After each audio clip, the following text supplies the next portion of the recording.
Salut à tous et bienvenue sur la chaîne Esquisse Miniature. Dans cette vidéo, on va parler impression 3D surtout, parce qu'actuellement c'est les Prime Day sur Amazon. Alors j'ai essayé de vous concocter une petite liste d'articles que j'utilise moi-même au quotidien et que vous pouvez trouver sur Amazon en promo en ce moment.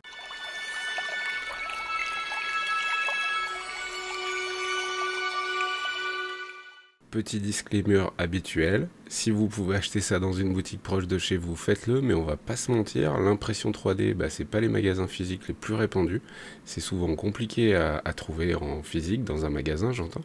Et puis malgré tout, l'avantage d'Amazon, c'est le service client, c'est-à-dire que s'il y a le moins de problèmes avec votre machine, vous pouvez la renvoyer gratuitement. Enfin bref, ça c'est quand même vraiment très cool, et puis surtout vous la recevez en 24 heures, 48 heures, enfin ça dépend d'où vous êtes. Bref, on fait un petit tour sur les produits Amazon pendant le Prime Day. La première imprimante 3D que j'ai sélectionnée, c'est celle que j'utilise tout le temps. J'en ai 3 à la maison, j'ai la 4 aussi, donc c'est la Elego Saturn 3 Ultra, Mega Boost Powertron. Enfin bref, elle a un nom un peu abusif, mais n'empêche que c'est une tuerie cette machine. Depuis que j'ai testé ce modèle, parce qu'elle est sortie il y a un an et demi, quelque chose comme ça, ce qui commence à faire, mais en fait il y a la 4 qui est sortie, franchement la 4 je l'ai aussi. Beaucoup de gens disent que c'est cool, mais en vrai, en fait la 4, le défaut de la 4, c'est qu'elle a un calibrage automatique du plateau, chose que la 3 n'a pas. Donc ça, sur la 4, ça vous évitera de le faire. Le truc, c'est que si ce truc-là, il se met à bugger, ça devient extrêmement compliqué de faire les réglages plateau sur la Elego Saturn 4.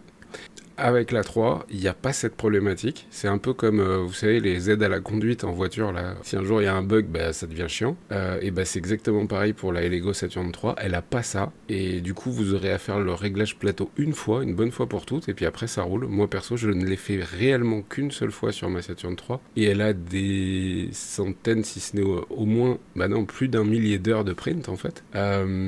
Et du coup, les autres aussi print en permanence. Bref, c'est une machine que je trouve une tuerie. Donc là, pourquoi la Ultra simplement parce que sinon il y a la 3 qui est à 309 € si vous avez un peu moins de sous. Vous pouvez prendre la 3, sachant qu'en gros elle n'a pas le Wi-Fi. C'est à peu près ce qui change par rapport à la normale. La taille de plateau c'est exactement la même. Je suis en train de vérifier que je vous dise pas de bêtises. Oui c'est ça. Il y a un purificateur d'air sur la Ultra, et surtout la Ultra c'est un écran 12K aussi sur écoutez, vraiment en dehors du film ACF qu'il y a sur la Ultra, je vois pas trop la différence. Je suis en train de regarder. Ouais, ok, je viens de faire le tour des différences entre les deux, parce que la 3 normale, j'en ai eu une il y a longtemps, mais en fait je l'ai donnée à un copain parce que j'ai eu les 3 Ultra. Et en fait la grosse différence déjà, c'est que l'axe Z, donc la tige filetée qui monte et qui descend le plateau, est plus fine sur la Elego Saturn 3.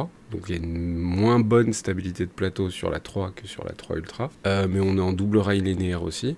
L'accroche du plateau est un petit peu différente, ouais ça je m'en souviens, sur la 3 ou la 3 Ultra. Et sinon il n'y a pas le Wi-Fi, l'écran est plus petit, que dire de plus? Franchement je pense que ça peut être un bon compromis de rester sur la 3 normale, quoi, parce que vous aurez la même définition, la même vitesse de print. Donc la Elego Saturn 3 à 300 balles, très bonne affaire. Franchement si vous pouvez prendre la 3 Ultra, donc avec le Wi-Fi et tout le bordel, c'est 100 balles de plus, mais ça vaut le coup.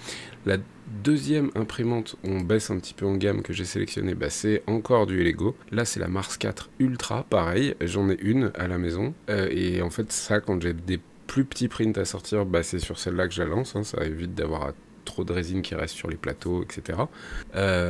Très très bonne machine aussi, elle est à 256 €, ce qui est carrément honnête. N'oubliez pas, en plus avec Amazon, la livraison elle est gratos et tout, donc c'est quand même plutôt cool.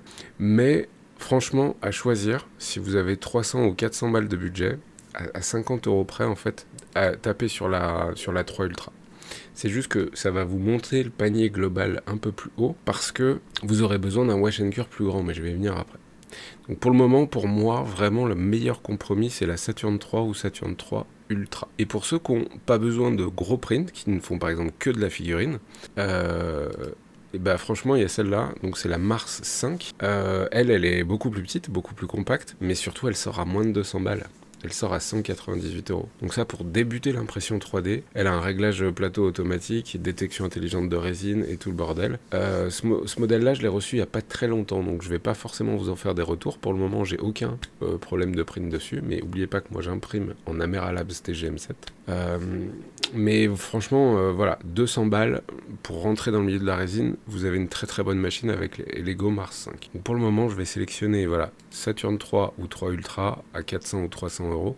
Sinon, petit budget, 200 € et Lego Mars 5. Ensuite, vous aurez évidemment besoin des wash and cure. Franchement, ne passez pas à côté du confort de nettoyage de ces outils, à condition que vous ayez la place pour les poser. Si jamais vous prenez un des petits modèles que je vous ai indiqués, vous aurez besoin du petit modèle de wash and cure qui coûte 100 balles et qui prend pas trop de place. Et par contre, si vous prenez la Saturn, bah, ça monte un petit peu la note parce que vous aurez besoin du double wash and cure grand bac qui est à 170 € en ce moment, donc un peu moins cher que d'habitude. Et là, par contre, c'est deux grosses machines qui tiennent un peu de place. Mais franchement, si vous sautez le pas de l'impression 3D résine, partez sur ces deux trucs là, enfin sur le wash and cure en plus. Dans l'ensemble, c'est à peu près terminé pour les imprimantes résine, parce que en FDM sur Amazon, il y a plein de modèles, mais il n'y a pas mes préférés, et j'ai pas envie de vous proposer des trucs que je connais pas très bien. Donc il y a certainement des très bonnes machines en promo en ce moment sur Amazon en FDM, donc en dépôt de filament. Mais en fait, il n'y a pas les bambous, et du coup, bah voilà, je vais pas vous en proposer. Par contre, il y a les liens en description si vous voulez vous lancer, selon moi, hein, ce n'est que mon avis, et j'ai pas d'action chez Bamboo, et je suis pas payé par Bamboo pour dire ça.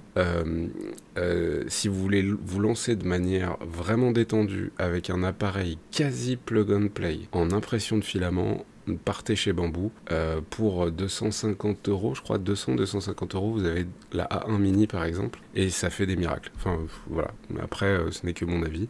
En tout cas, fin 2024, ça reste des super machines. Et du coup, on va passer brièvement sur les filaments, parce que sur Amazon, il y a des promos sympas en ce moment. Bah, il y a alors moi, c'est celui-là que j'utilise depuis que je l'ai découvert. Je commande plus trop chez Wanao, parce que leur filament est pas moins cher qu'ailleurs, et plus moins cher qu'ailleurs, ce qui était le cas à une époque, mais aujourd'hui, c'est plus trop le cas. Du coup, aujourd'hui, je commande du filament Elego. De la marque Elego. Vous allez me dire, t'es un fanboy Elego. Bah en fait ça marche, j'ai testé plein de marques et là ça marche super bien.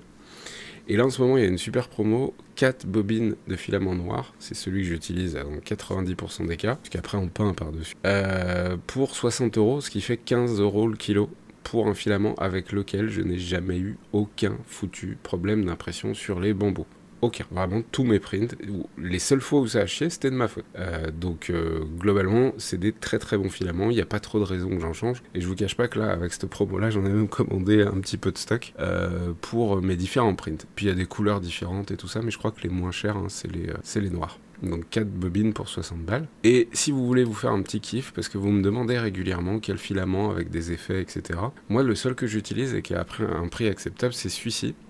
Donc c'est la marque Enizina, et alors franchement testez-en d'autres, hein, parce qu'il n'y a pas que cette marque qui est bien, mais moi en tout cas c'est celle-là sur laquelle j'ai trouvé plein de coloris différents. Le prix est cool parce qu'on est à 20 balles pour du filament silk, c'est quand même pas très cher, et j'ai pas eu de problème de print avec ce modèle-là. Encore une fois, il y a plein d'autres marques qui sont très cool dans le cas des filaments silk et ce genre de... J'ai terminé cette vidéo, je vais pas faire plus long concernant les petites promos en ce moment sur Amazon. Il y a tous les liens en description. Je vous souhaite bon print, bon jeu, bon plein de trucs. Pensez à Fornax Indus, moi j'y pense non-stop. Et puis on se retrouve très vite pour des nouvelles vidéos. Ciao ciao.